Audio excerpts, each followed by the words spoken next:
And here we are for another round of the Keyforge Premier League, brought to you by CKM um, Network and Fifth Planet Keyforge. That's me, Jupiter Sakadura. And today we are going to do basically a live recording of the match that we are about to play.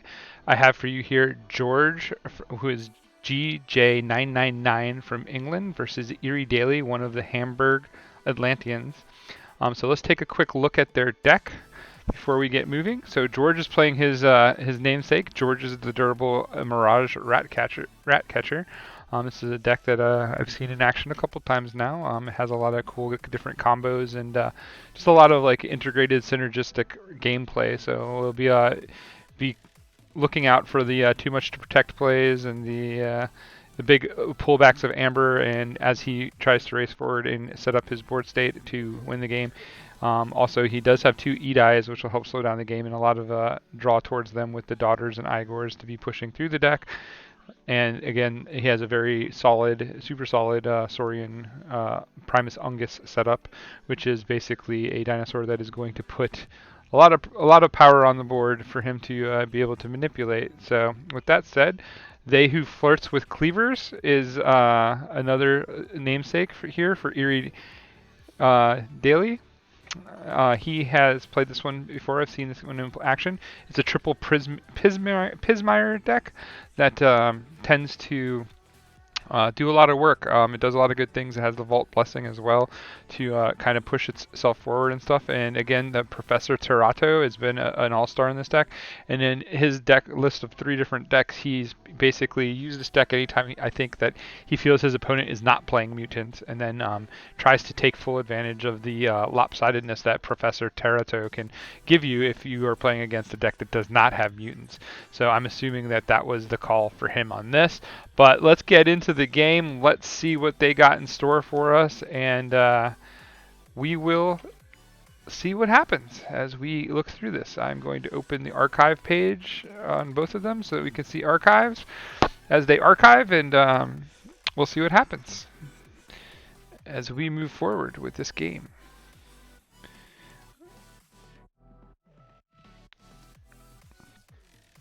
So both people are into the hands looking at whether they want to keep or not. And I'm looking at IrieDaily's hand. I see an Infernus, an Infomancer, 2 Pismirs, Savage Class, Mongrel, and Toad. I have to imagine that's a very keepable hand. And on the other side, again, there's a 4 stack of Shadows creatures. 2 Logos creatures that are both going to get you through your deck. So both with pretty decently strong starting hands as they move into the match. So quick first turns from both players, and now IrieDaily is going to he's going to move into the Untamed house and start to filter through some of this hand.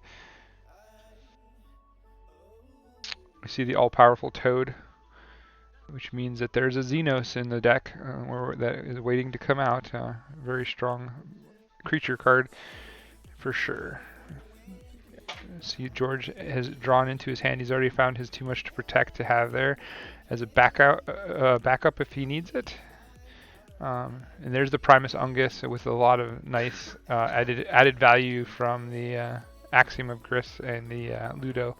So I could see him probably heading back into his Logos turn next turn just to get more stuff in play, and then basically come back in Saurians when he gets a little bit deeper into where he can add more Amber to the pool to make sure that everybody survives his Axiom.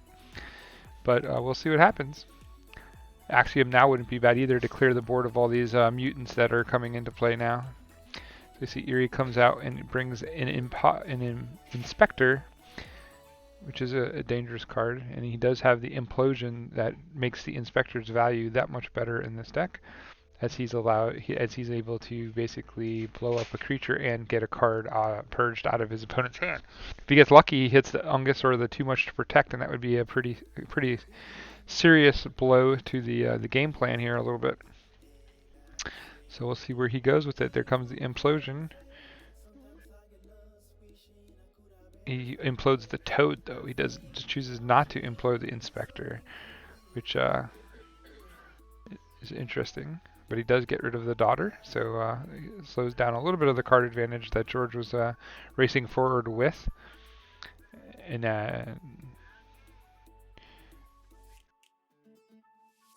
now we are seeing what George will do. Here he goes into that Logos turn that I was kind of expecting him to. He's going to use the Quaint to play the Axiom. Well, that's a suave move. And now he's going to load up the Ungus underneath the Jar Google, and he's going to put away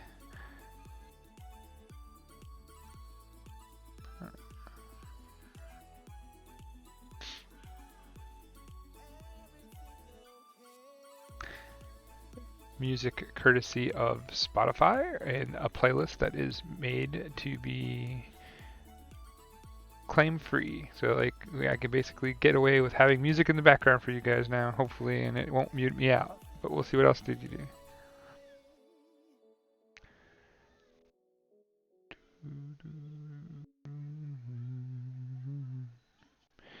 It shows that he is returning the Pismir to his hand. Plays Fandangle with the Pismir and the Flume and the Xenos Blood Shadow.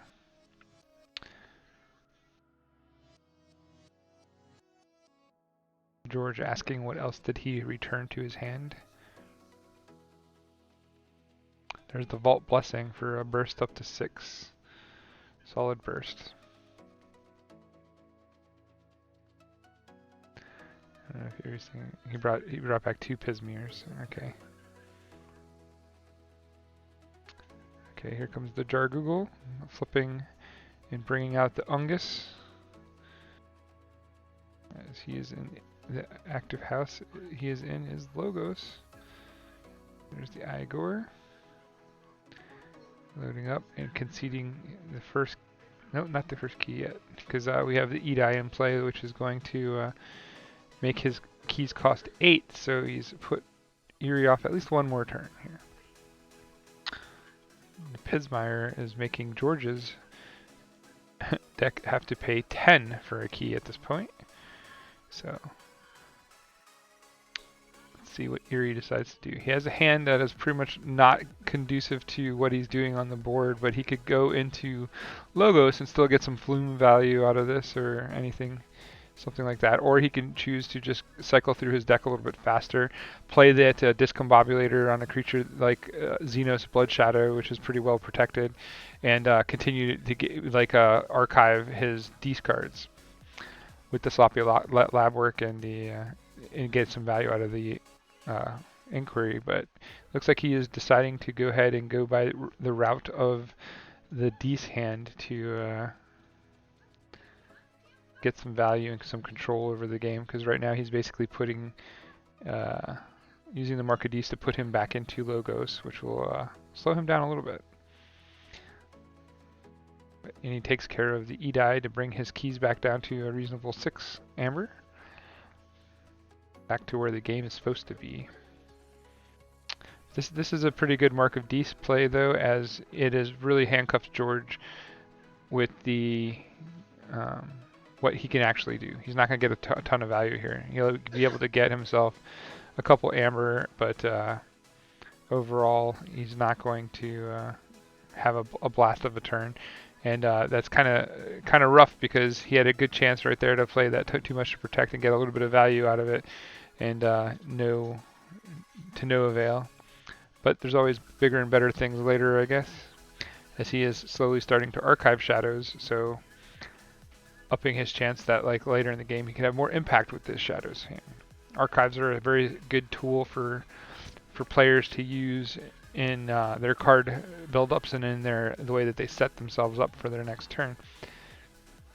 So now you see IrieDaily up at the active player slot, and he is looking to go probably into Logos, I would say, this turn. I think it would make the most sense, as he can start to get some archive stuff inbound, and some anti-steal synergies on the board with the Xenos Blood Shadow.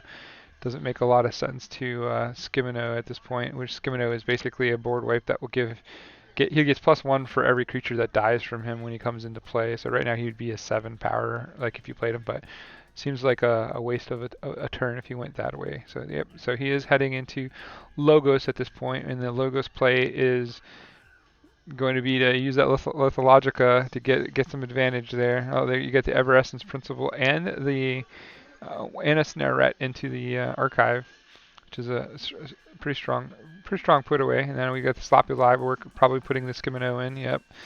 And there we go. Off and running. He's pushing through his deck. Up one key to 5, and George is still trying to deal with these Pismirs. It's one way to do it.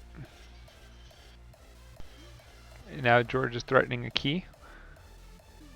But so we'll see if Irie decides to go aggressive here and push a little bit, or if he's going to play a more conservative route and try to slow the game down a little bit. George has 2 ways to get out of this. Well, one way he gives up a key, but he gets some amber out of it. The other way, well, actually he has 3 ways because he does have the tribute. So the tribute could also pull to the Ungus, which would make everything much bigger. That'd be a great play there, play line there, with especially with the Philosopher on the back end of that to give extra value. And he has the Golden Spiral in play as well. So a lot of value turn with those 2 cards, just those 2 cards in Saurian if he uses his board. He has the Eat-Eye, which is the worst way to get out of this. And then he has Too Much to Protect, where he would have to concede a key to be able to, steal a little bit of amber. But I guess it really depends on how much burst comes out of this, and like what's gonna happen there. So I foresee George having to go into Saurians though and make a big Saurian play if Irie doesn't deal with that threat right now. Like if he doesn't play the Bouncing Death Quirk and kill the Ungus before the Ungus gets rolling, because the tribute will definitely make the Ungus into a monster that Irie will have a harder time dealing with. But he does have the Skimino in the archives, so it's something for him to think about as well.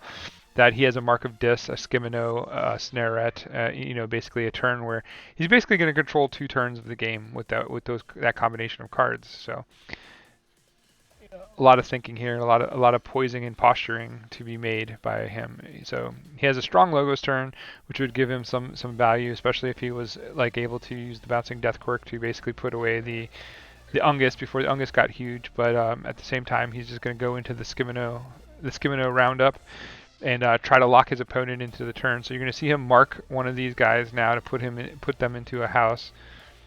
I'm using the Dominatory Bauble to basically get Xenos Blood Shard some value. Now, what is he gonna mark? He's gonna have to mark into Saurian if that's the play, which Saurian will not be the best line for him at this point, but at least it's somewhere. Here comes the Snarette, so he's not gonna Skimino yet, I don't think. Oh, there's the Dees play into Saurian, making him go Saurian. And then he is using the Grim Reminder to pull back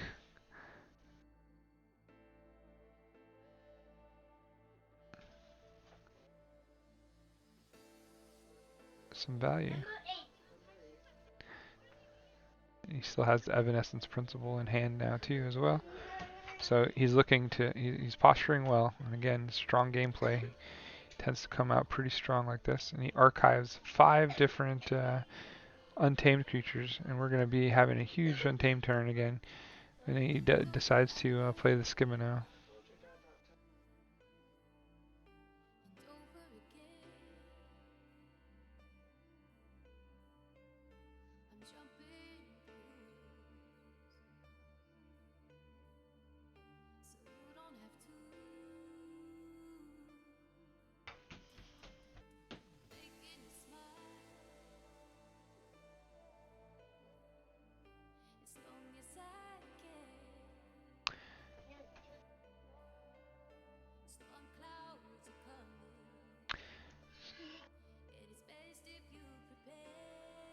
George looking to get some value off of this.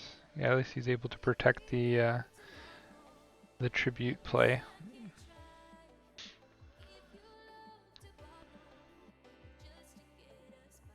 So this is pretty huge because now he has a Too Much Protect in a good position to where he can push all that amber off of the Philosophosaur at some point and really pull together a massive swing with the Too Much to Protect. But we'll see what happens because he's kind of stuck in having to play shadows at this point because there's so much going on. But the Scowly Caper can definitely come into play here. It's basically a creature that will go onto his opponent's side of the board and start killing his opponent's stuff at the end of turn. So it'll be interesting to see how this plays out.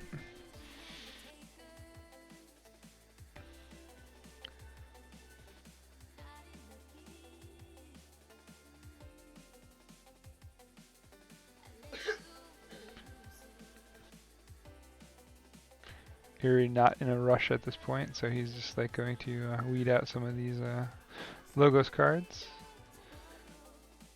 Still has the principal. Does he hold it, or does he pitch it? That's the question here now. It's a big one. So there goes the Amber grab. So now his Shadow's turn becomes that much more effective for him this go round.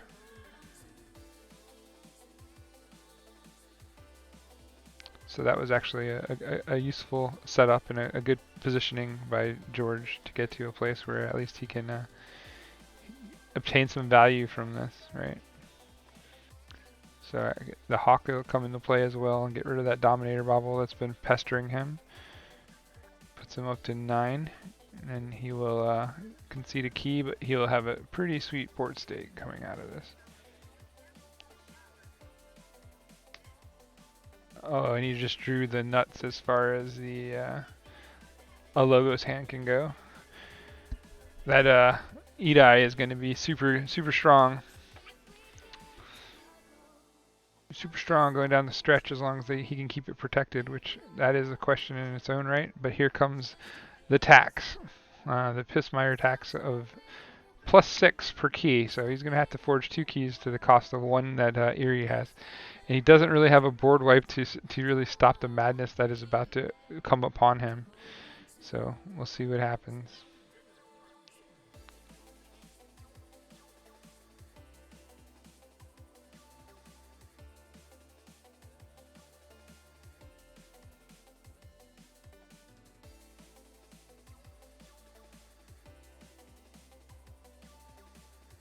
I think George had set the timer incorrectly because it looks like he only put it for 20 minutes.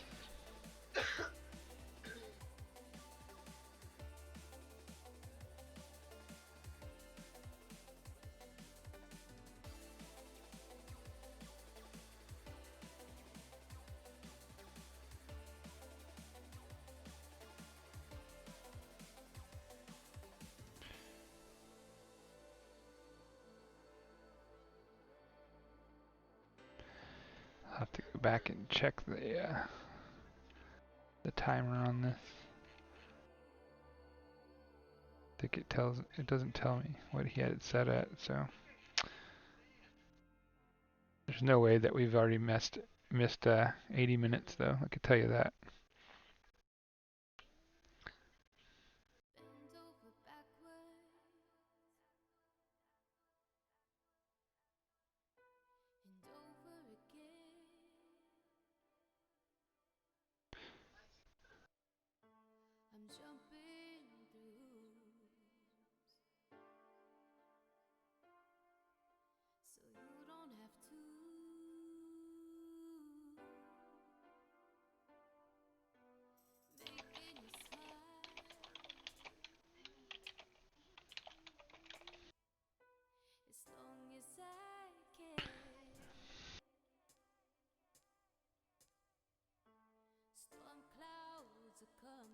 So I'm going to assume it was set at 20 minutes, and I'll just continue the countdown on my end once he hits 1.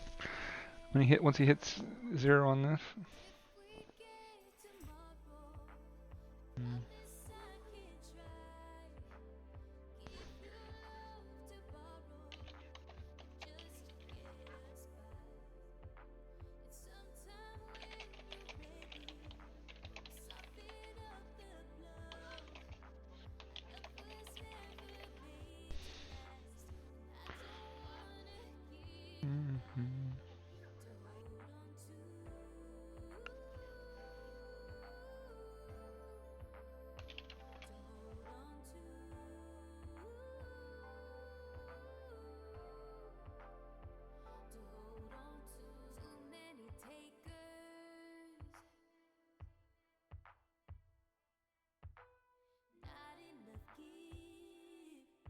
So as we deal with the timer issue,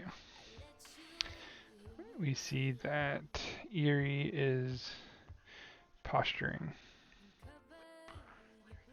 Has a lot of control in the Dis house if he wanted to go Dis. And then he still has the Everestance Principle hanging out. So lots of game left there for him if he decides to go Logos.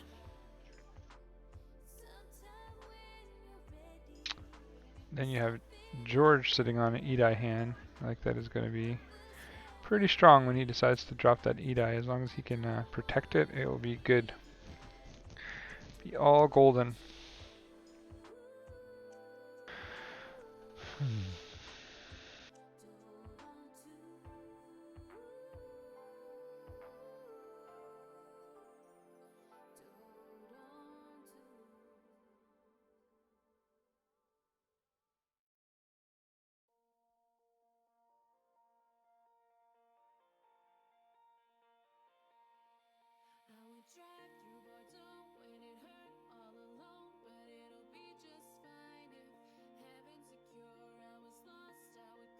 Scally Caper doing work.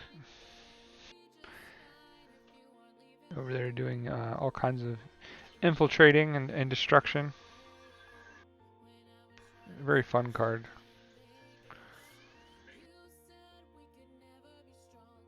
Soul Keeper on the Snarette. I wonder if there wouldn't have been better value to put that on either one of the Fandangle or the Pismire to get value, but it looks like he had a way to blow it up anyway.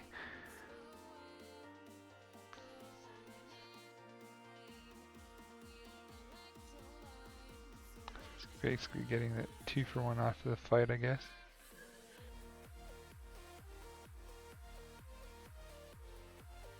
Imposter.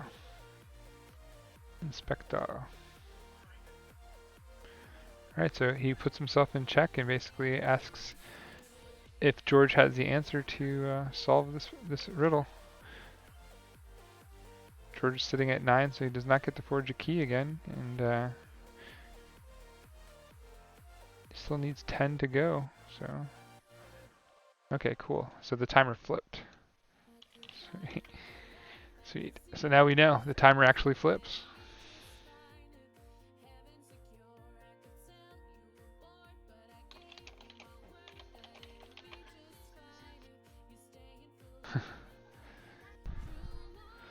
So we now know that the timer works as intended. Even though it doesn't show the hour, it will flip back into the hour. So power and knowledge as we continue to figure out the details of this craziness that we call the league. Thank you guys for your patience and understanding as we go through our growing kicks. But overall, it's been pretty fun. It's been smooth. Very happy with the results so far.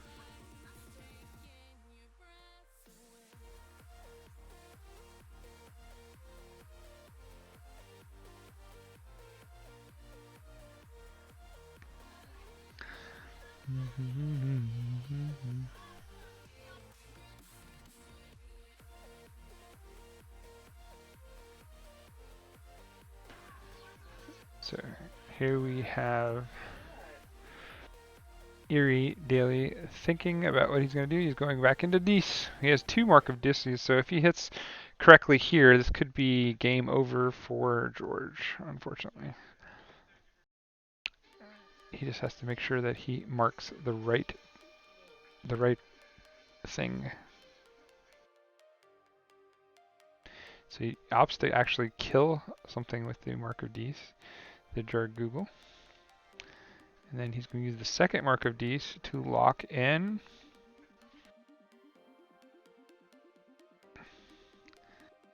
I think he would want to lock in Logos, right? Yeah, that makes a lot of sense right there. And then all he has to do now is use his cards to get rid of, like use the Inspector to kill the Edai, and then he can reap with the Infernus, or even kill something with the Infernus if he wanted to. Like he could hit the thing, but double reap is all he needs, and there's the first concede. So we had 57 minutes.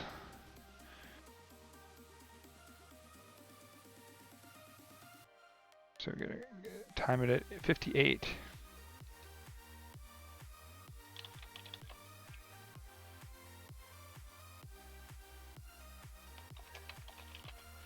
So 58 minutes.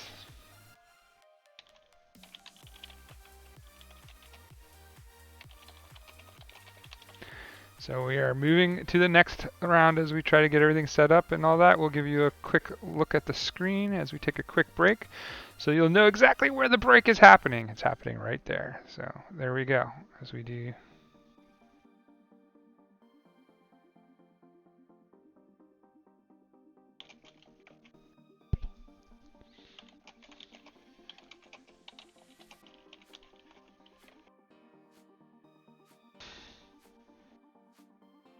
Yeah, so we will be right back.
All right, it looks like we are good to go. Irie is gonna get to play first, it looks like. I don't know if that's what was intended for George.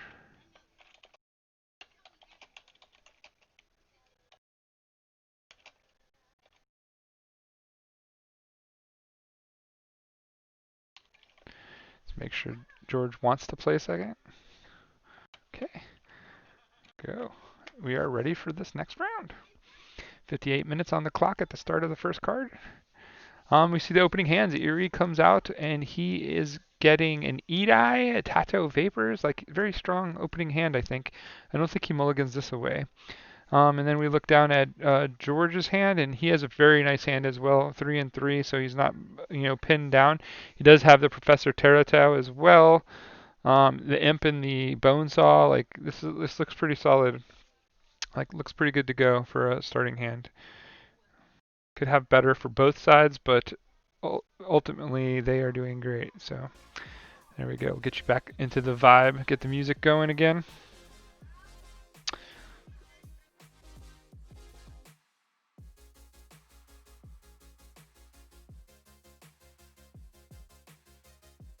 Oh, I guess I should show you guys the game as well. Beep. As a misplay. There we go. Now you guys can actually see the game. You were scared for a minute there, weren't you? Nah.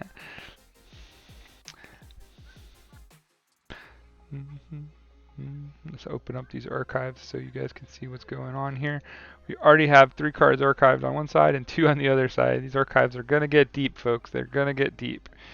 And as you can see, we have a Shadow stockpiling on Irie's side, and we have a Deece stockpile on George's side. So it's kind of similar to the strategies that they played last hand on the other, when they were playing the other side of the coin. So let's see where it ends and where it goes. So we're starting to see George push as he pushes forward. I really like IrieDaily's deck. Triple Pismire against anything that is not mutant is pretty solid. And then like you have the Professor Terato as well, like all kinds of goodies and logos. It's a pretty solid deck. But George's deck, his namesake, is pretty fast at cycling things too, and basically getting to the things he needs to get to. George still owes me a match, Jupiter versus George's match. So one of these days that'll get streamed. Game, good fun. So now we see the daughter come down for even more card value up top, like a lot of draw value here. As you can see, the piles are 19 to 15 at this point. So Irie is starting to pull ahead on the draw attrition. He's getting more value for his draw per turn than what George is. Because George is not going to be able to draw 4 cards. Or 3 cards, I guess.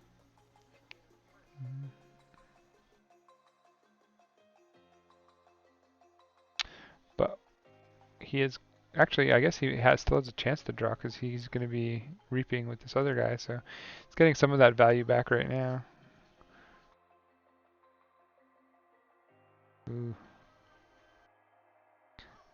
Another Pismire. Bone Saw.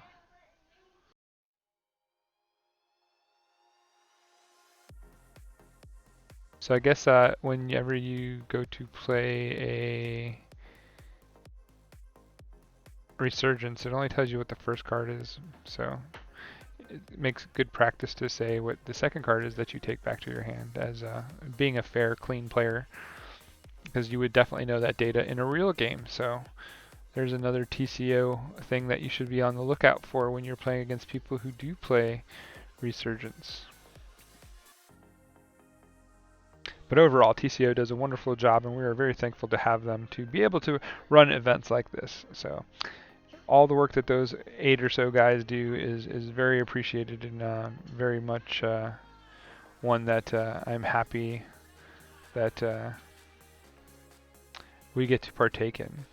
Like, we get to partake in the fruits of their labor. Very, very, very, very blessed for this game anyway, because without it, this game would be dead in the water.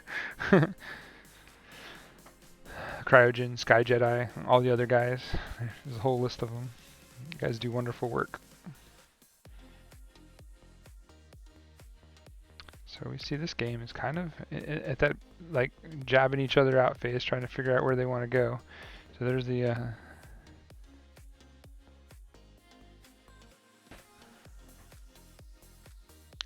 punch back from George anyway, with the pushing for the D's turn value. Bonesaw getting his work in. All right, so now he puts him on a place where he's telling him to answer the question of, can you stop me?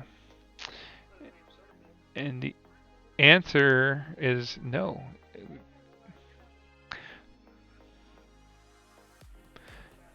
There will be quite a big Shadows turn here, I think, but he is not going to be able to pull him off of check. So I could see him picking up his archives and just unloading a bunch of Shadows and getting it out of the way, and using that too much to protect to kind of ramp up a little bit.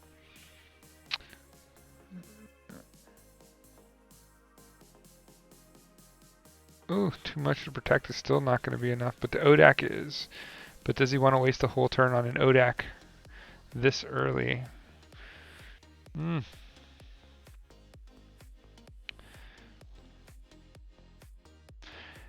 George is waiting to kick right back with a big Logos turn next round too. So this game, it looks like it is quickly spiraling. Yep, and Irie recognizes the spiral, and he decides to concede to save some time. So they'll have 53 minutes to get back into this. So we will be back shortly.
So, hello, and we are looking to set up the game still? It's all set up, and myself and Irie are in there, so just yourself waiting for. Where did you make it? Uh, I would have thought competitive, but it might be casual. I don't know. Okay. To be honest, can't see once I've. Well, let me scroll down. So. You're fine. I'm looking for you guys now. Cool. All right. I'll jump back down in the recording booth as I can't find you guys yet. Let me see. Callum. Let me know if you want me to make it. I will. That's why I'm not gone yet. Yeah, I can't find you guys. I don't see you. Did you hit remake or did you actually remake the game? No, we sat in the lobby. Oh wait, there you go. I found you. Ah, you got me. Cool. You were not glowing for me. All right, so here we go. We should be set up, and I will jump down in the booth. Thanks. Good luck. So there you go. It was my fault. I was looking for the game. I couldn't find it. I missed it a couple times. You guys at home watching along might have been like, "What? You know, it's right there. Get it." And I missed it. It's all good. But we will start the bidding of chains. So George bids 3 chains on They Who Flirts with Cleavers. Irie responds with a bid of 4 chains. Can't see this getting above 6. There's 6, so will they bite on 7? 7 is a good number where you start to lose some of the value. 9 is the absolute cutoff, I think, for almost any type of bidding, because that is a solid place to be when I usually am thinking about close decks. Like, I don't want to be over 9 ever. So if this goes over 9, I would be shocked, and I would think that the person who wins the bid will lose. That's my prediction. Right now, it's still kind of like an even game. It could go either way depending on how good the decks come out of the gate. But George did put him on is putting him on a threshold of a -1 for a bunch of turns, so that's pretty wise.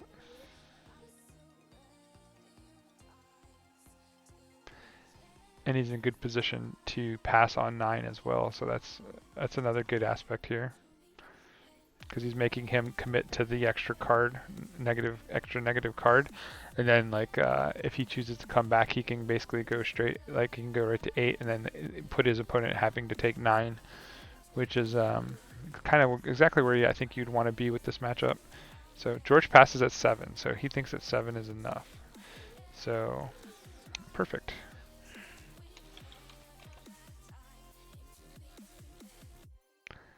So we are good to go, as the random archiving gods have seen it fit that we are able to watch the game. Why is this all so small all of a sudden?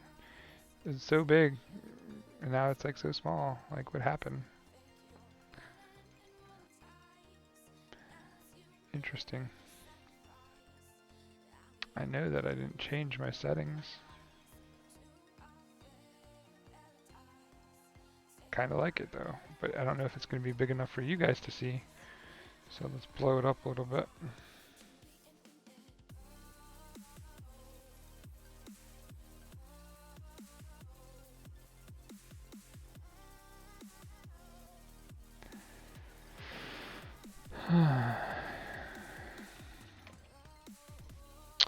So we are good to go. We are ready to play, folks.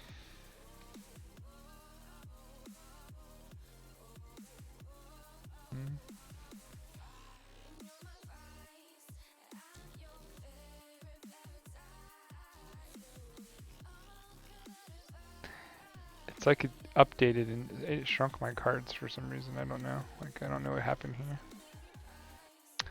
But I kind of like it. It's not too shabby.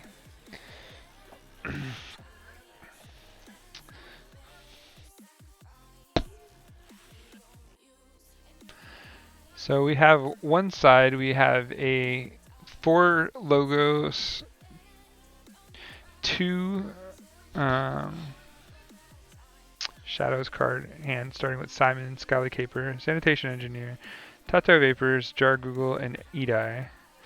And then on the other side, we are looking at a Vault's Blessing, Reclaimed by Nature, Bouncing Deathwork, QMech, and Sloppy Labwork. I had to say that the is not an ideal start for Irie coming out of the gate. So this is kind of the start that he was that I would be dreading with the amount of chains that he bid, because he's not going to be able to recoup from it very quickly. So, and George is having a pretty good start. He's like gassing out of the gate, like right off the bat. So this could end poorly for Irie, but we'll see if he can play his way out of it. I, I have no doubt that the Hamburg Atlantean will make a push for this. But he's going to have to draw those Pissmeyers soon.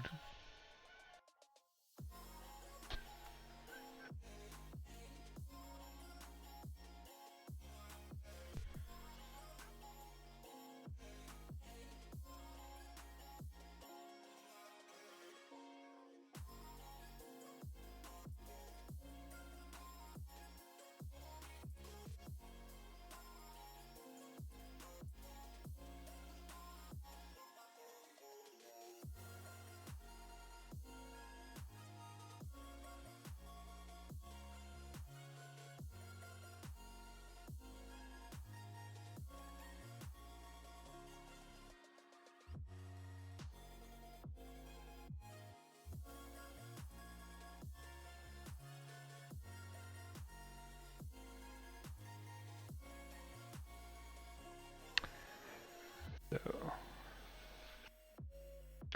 the onslaught continues. Some more board pressure comes to the table, but he's not pushing forward in his amber count, which is I think something he needs to do. I think he needs to get to 1 key before Irie gets rid of his chains to be in a good spot.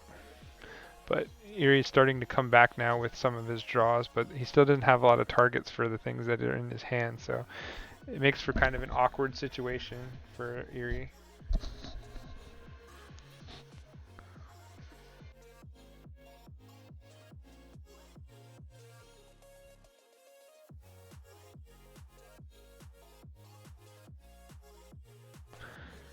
So we see the Inspector come to the table with a Soul Keeper.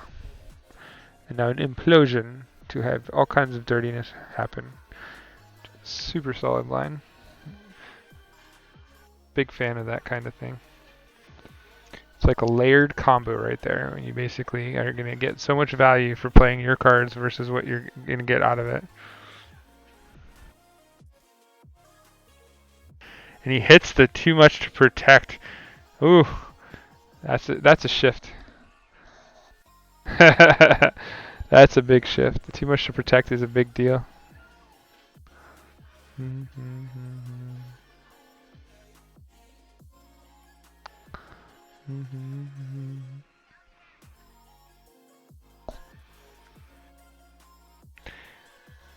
Now it feels like the game is shifted a little bit without being able to have that too much to protect in play. Now Shadows feels a lot weaker.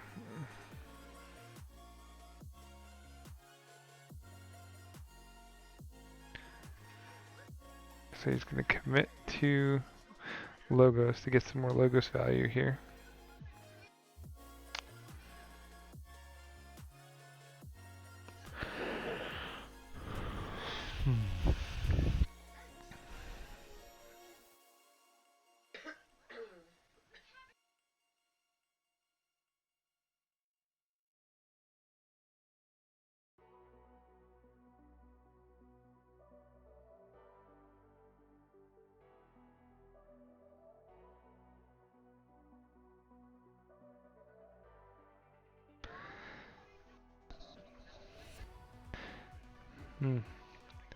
Not an optimal hand here for Irie, but he could get himself.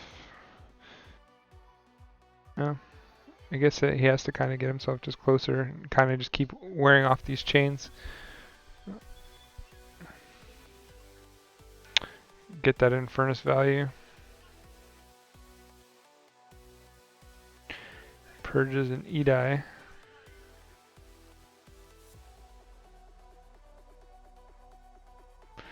And he gets the Hawk out of the way as well, which is pretty good.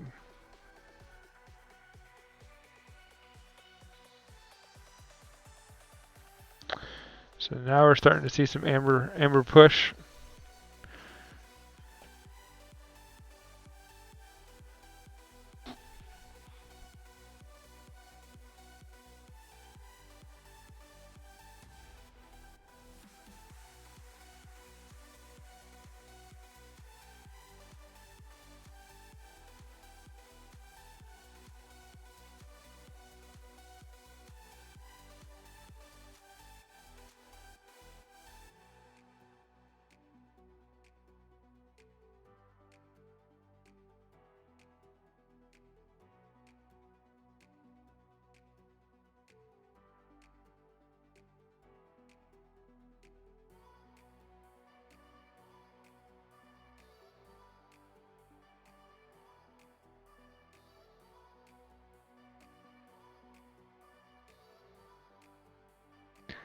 This is the first time that Irie has had a hand that is actually useful as far as like gonna give him like more cards for what he plays. But he did draw into the Skimino, which is again a board clear for him. It's an Omega play, so he would get all the creatures' value back from the game, but he would also be throwing 2 amber back the other way, so it'll be interesting to see what happens here. See if George commits to going after the shadows run here, or if he's going to just continue to milk the logos. I'm not sure that milking logos is going to get you the value you want though. Like, yep, there we go. So we're moving into a shadows turn. Start to get some of this stuff off the board. Trust no one. There you go. Only bad news for him is that that Skimino is going to get a lot of value right here. But George does. Good news for George is he does draw into the Axiom, so there is a out, quote unquote, to this, like this big monster play if he decides to take that line. I think if I was Irie here with it being 0/0 keys, I still think I go into Logos and I don't Skimino yet. Like there's not really a reason to.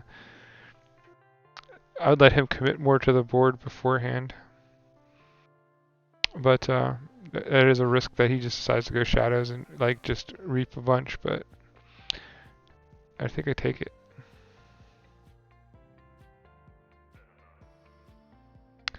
Looks like this is going to be the Skimino play. He's going to come in with a pretty good size. It's going to be 11, so he's going to be a 12-point Skimino.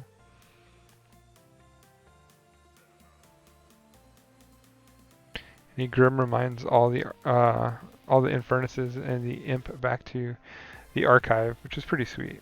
So there you go. There's a 12-point Skimino. But here comes this big turn where I believe the Ungus is going to start to dominate the game. That Skimino is going to go bye-bye. Wow, there's a Shrix as well. Nice. He doesn't exalt the Shrix.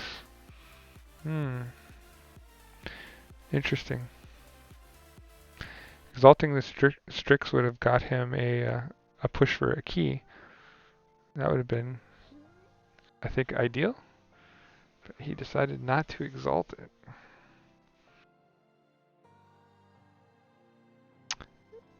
I'm sure there's a big brain play behind that.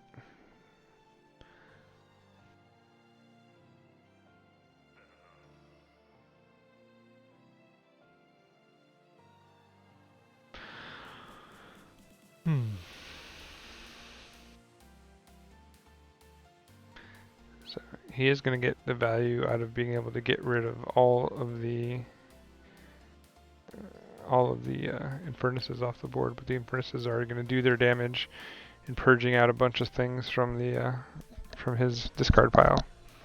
Because he's pretty much at the point where there's only 3 cards left in his deck, so his discard pile is loaded with nothing but goodies, as you can see here. So you could take the Odak, you could take the Edai, a lot of different things he could take. He purges the Philosaur and the Ludo, so he's basically trying to cripple his Saurian package, which makes a lot of sense. I know he fears the Tribute, and the Tribute is about to hit, so it's going to be pretty scary. But there is always hope. As the Bouncing Death Quirk is a card. And there's only 13 cards left. Oh, the Death Quirk is in the graveyard though, so never mind. That is not going to come into play at this point. So this is a pretty safe play to go ahead and Tribute, I think, and on the Ungus and basically protect the Shrix. I think there's value here. You go ahead and Reap with the Shrix, get the Exalt button on him. Reap with the Ungus, get some Get some value there and then push this. George has plenty of time.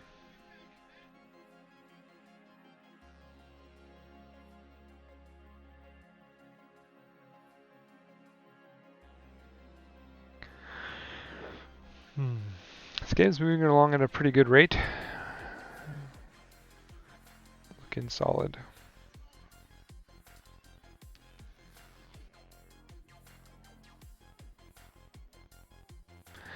Thinking of taking a big risk, and the way it is going this game, I probably shouldn't. So what is this big risk that he is thinking about? He's like, oh, screw it. Is it the big? No, it's not the big risk. This is the right play, I believe. Oh, wait. What was that?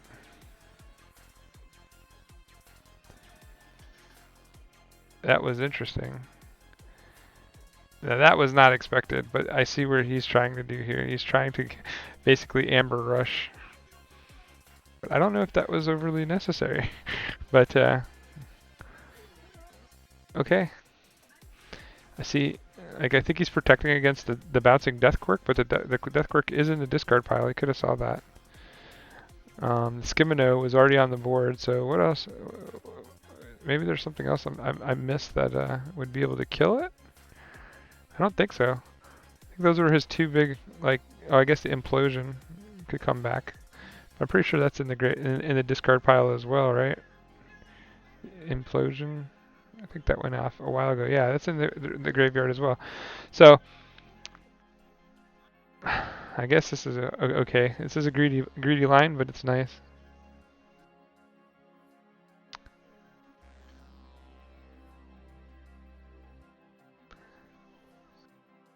Did protect himself against the Essence Principle, I guess, this way. So that's kind of good.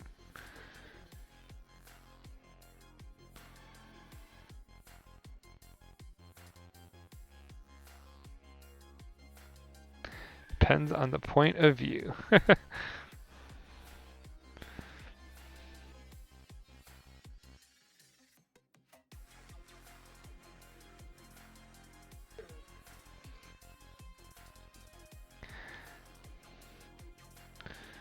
Alright.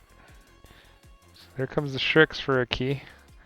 Using that engine like a amber battery. Pretty smooth, pretty cool. Now what does he do? Now the question comes. So does he go ahead and stick to his commitment and play the Imperial Scudam on the Strix and just rock the Strix and, like, you know, get some more amber on it to try to get more value? It seems really greedy, but could see it happening. Or does he go into Logos and try to cycle through some cards, get that Jargoogle in play? Put the Jargoogle, you can put the Scudam under the Jargoogle so that you can use it when needed.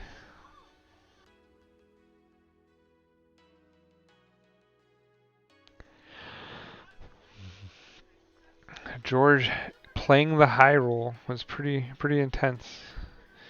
Now there's still two chains on the other side of the board. There's one chain on this side of the board. Like, keys are still relatively good cost.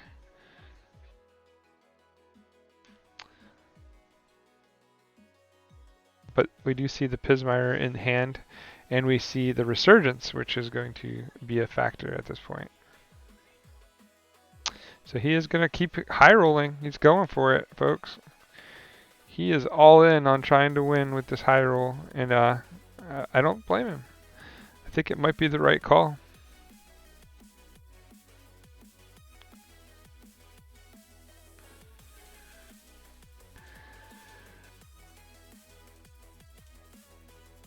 How is Irie going to handle, like, how's he going to respond to this? I mean, he could go into Logos here and fight the Shrix, but does he have enough? Let's see, the one would pop it, and then you'd hit it for 3 to get rid of the War, or that would get rid of that. Hit it for 3, that would get rid of Amber, and then he could kill it with the Infomancer or the Terato. But it seems like a big commitment to get rid of 4 Amber, but it does, and then it still doesn't stop the actual key from being made. So, like, This is a tough spot. Like I think like Irie has to make a move, like where he has to get to a place where he can make more keys. So he might have to take this as a Infernus turn just to slow him down. But the Infernus wouldn't even stop him, right? Nope. So there's no good answer for Irie here. It's a kind of a thing. So I think you just tax him, right? I think you just tax him with the Untamed and make him pay a premium for his key. I think that is the best line for him to take. There you go. He's got the tax. He's going to Resurgence now. He's going to bring back another Pissmire and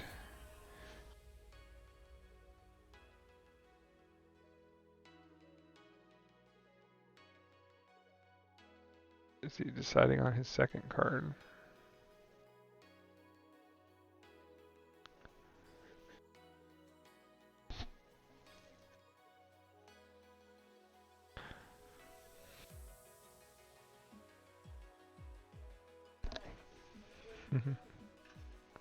He brings back Fandangle.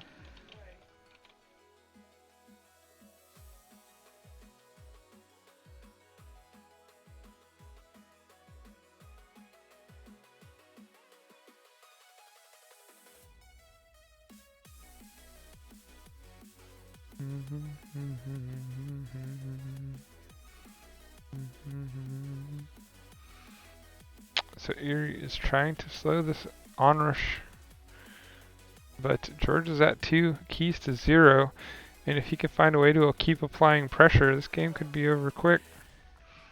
But with that said, Irie is in a position now with playing the Pismires and taxing to at least make a run at this, I think. I think he, like, still a good chance here for him as far as the, he has a discombobulator on the Umbra bot. He has Terrado still in play, so that's 2 cards, 3 cards he can draw by reaping with these guys. Still has the Q mech. Ooh, he draws into the Bouncing Death Quirk. That's a value card.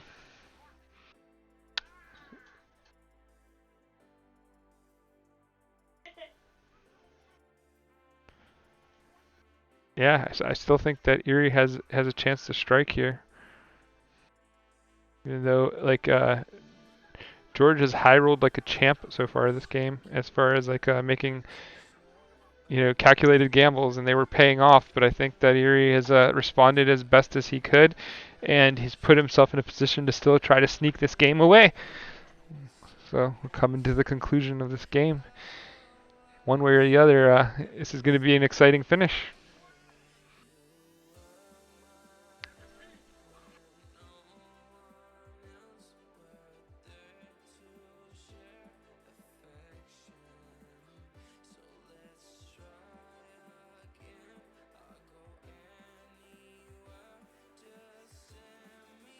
Hmm.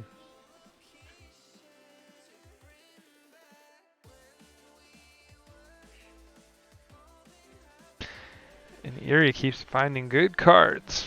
So, oh, he finds the implosion too. This is getting interesting. Bouncing Death Quirk putting in its work.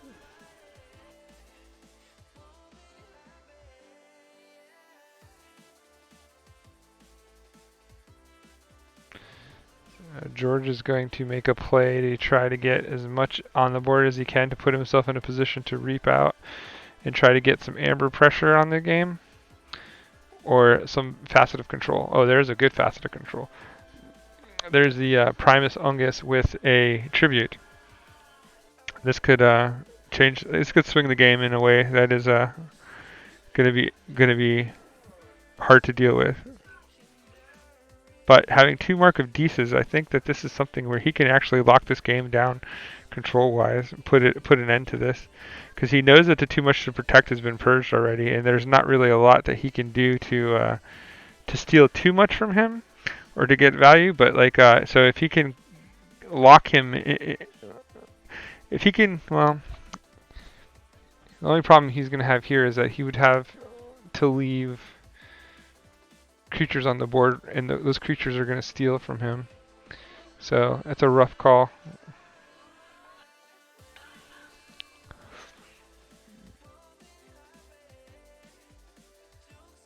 I think I still think it's the right thing to do is to kind of just stagger your turns, go into D's here, and let him get a couple amber here and there because your Pissmires are safe.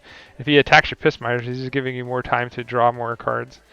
So I think okay, he's not agreeing with me, so he's gonna go and add another Pissmire to the table to make it 12 amber to make a key at this point. Then he's gonna start to walk out some of the threats like the Yancey gangs. Okay. Doesn't want George to get any kind of value off of this. But he did lose 2 of his Fistmires. I'm guessing that the Grim Reminder will be back in play soon. He's confident that he has enough time to get back around to that play through the next turn, which he should because he does have both marks of decent. So he basically could take 2 D's turns in a row, I think, and still be in a good spot.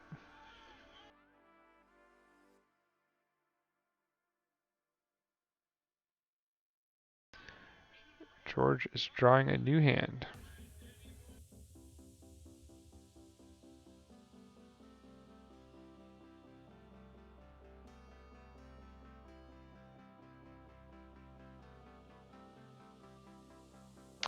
So here comes that big D's turn. So this is the game choice here. It's like see what happens. Puts him back into shadows, which is I think the correct play. He's very limited in what he can do in shadows as far as like major game swing. It's gonna get some more value out of these Infurnuses. This is looking like Irie is gonna pull this game back. Very exciting. And these are the swings that Keyforge offers us.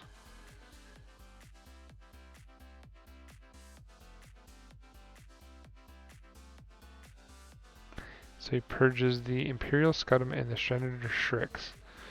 So he does not want to see any more of those shenanigans that he saw earlier in the game.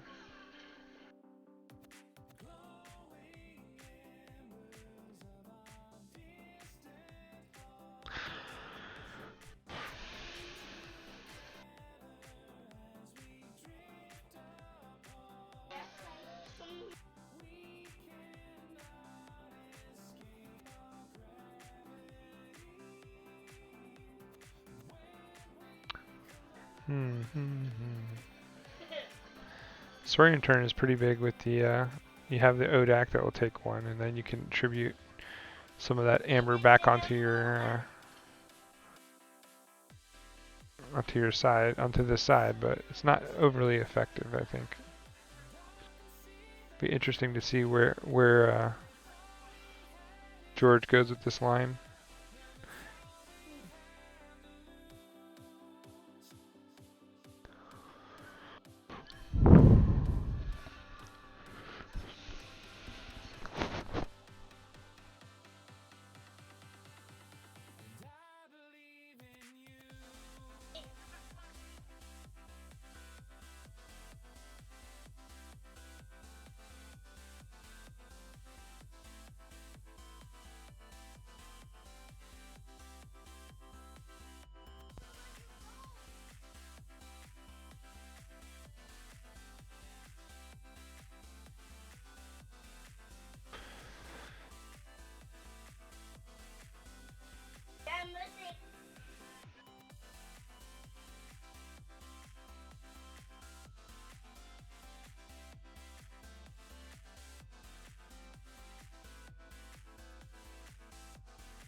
So this game is like getting tense, right? Hmm.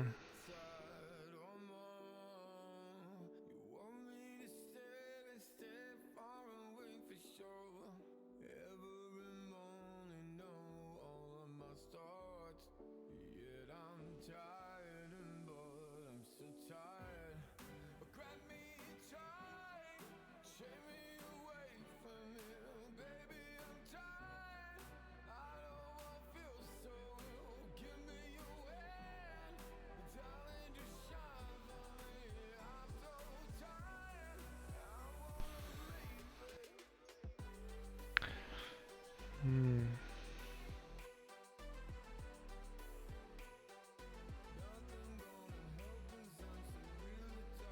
We are awaiting on Irie to make a play here.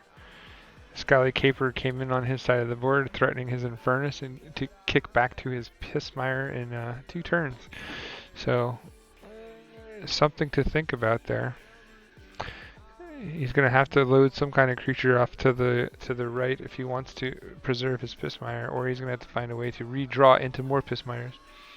It still needs to continue to put amber pressure to get back in this game before it's completely gone. But there's also the Edai, which is posing a problem to him because it's basically giving him a higher cost of key, which at this point is hard for him to deal with because he's so far behind.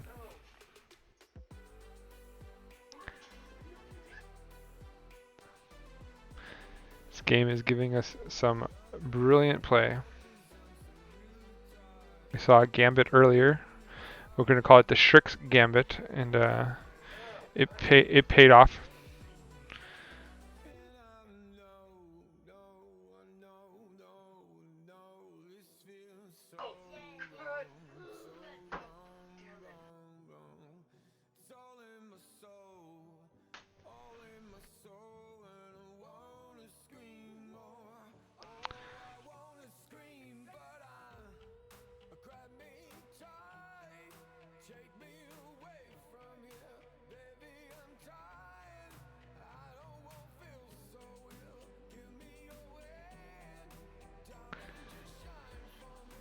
Irie taking his time,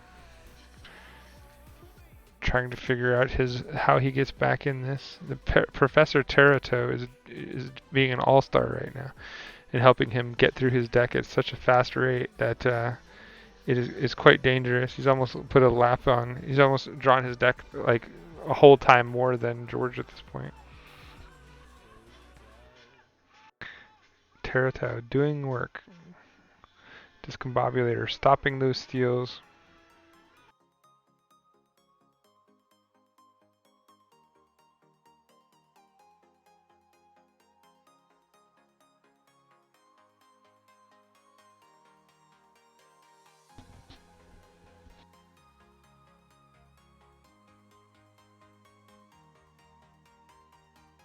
Putting the Q-Mech to the right of the Skyly Caper means that he's going to be able to archive that Q-Mech as well, which will save his Infernus for now, and that's a heads-up move. It's a good play. We still have 2 sloppy lab works to dish out here as well. So out of the cards that are left, it's like what cards are we going to see go into the pile? I think Savage Clash is definitely one that can go to the pile, but I think that I'm holding on to my Mongrel. So I'm guessing Savage Clash and Flume probably go to the pile and put the other 2 into the queue. I think that's right. I would go.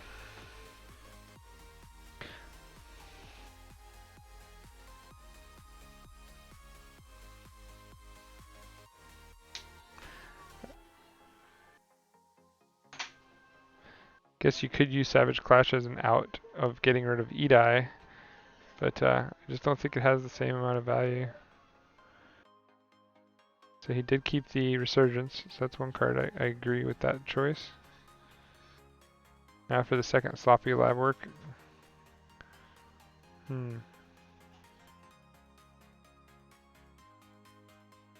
think, yep, he kept the Savage Clash.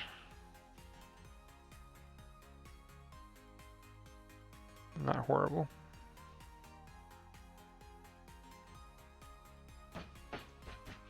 I guess the Savage Clash is kind of clutch too in the fact that he has 2 Pissmires in the pile. So like he can basically board wipe with the Savage Clash, reclaim by nature, and put out all 3 Pissmires, which are going to all go up and make the key cost 12, which is it's a pretty solid place to be right now. So I really think that IrieDaily has worked his way back into a victory here. I think he's in a good position if he plays this out. And he keeps drawing like great cards because the value of his engine with the Professor Terato has been absolutely absurd. This is why you play this deck. In the beginning, I was saying, like, if you play a deck that doesn't have a lot of mutants, it makes sense for you to be able to play Professor Terato with a lot of confidence. Now, the Char Google does give you a draw if you reap with it, so I wonder if George has taken that into account, but I don't know if Jar Google is the way to go here as far as since he only has one um, logos card in hand.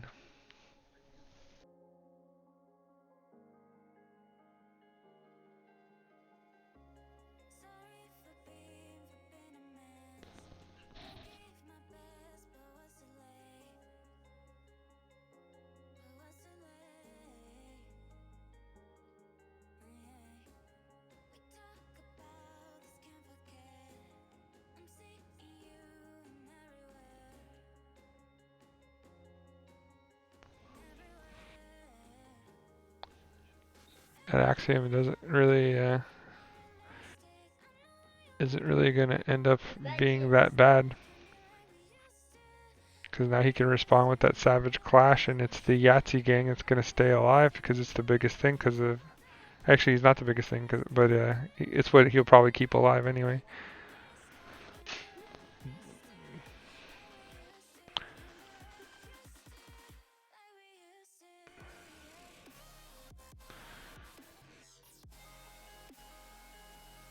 There we go. This might be the straw that breaks the camel's back right here.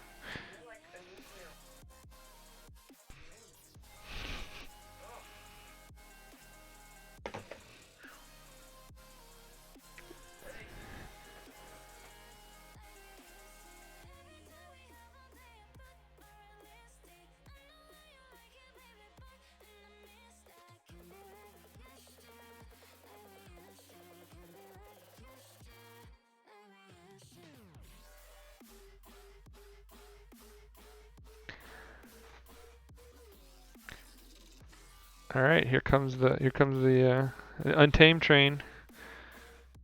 Unfortunately, it's not pushing forward his. Oh, he's gonna get the Vault Blessing as well. That's gonna be huge. Oh, it's gonna be gross because he's gonna get the Pissmire and a second creature.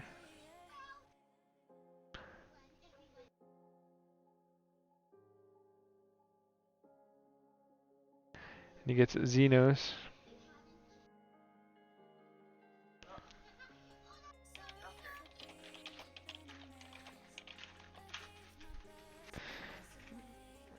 And he's able to call check on 10.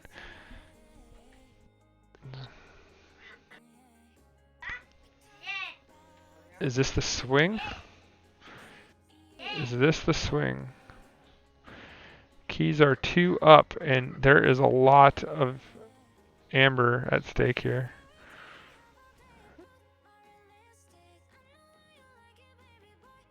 Pushes to 7. I don't think George has an answer.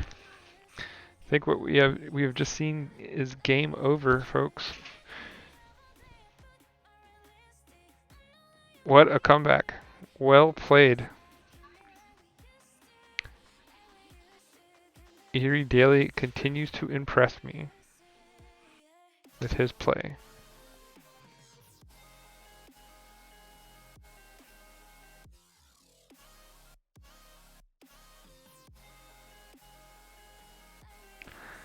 Yeah, amazing game, folks, and that is it.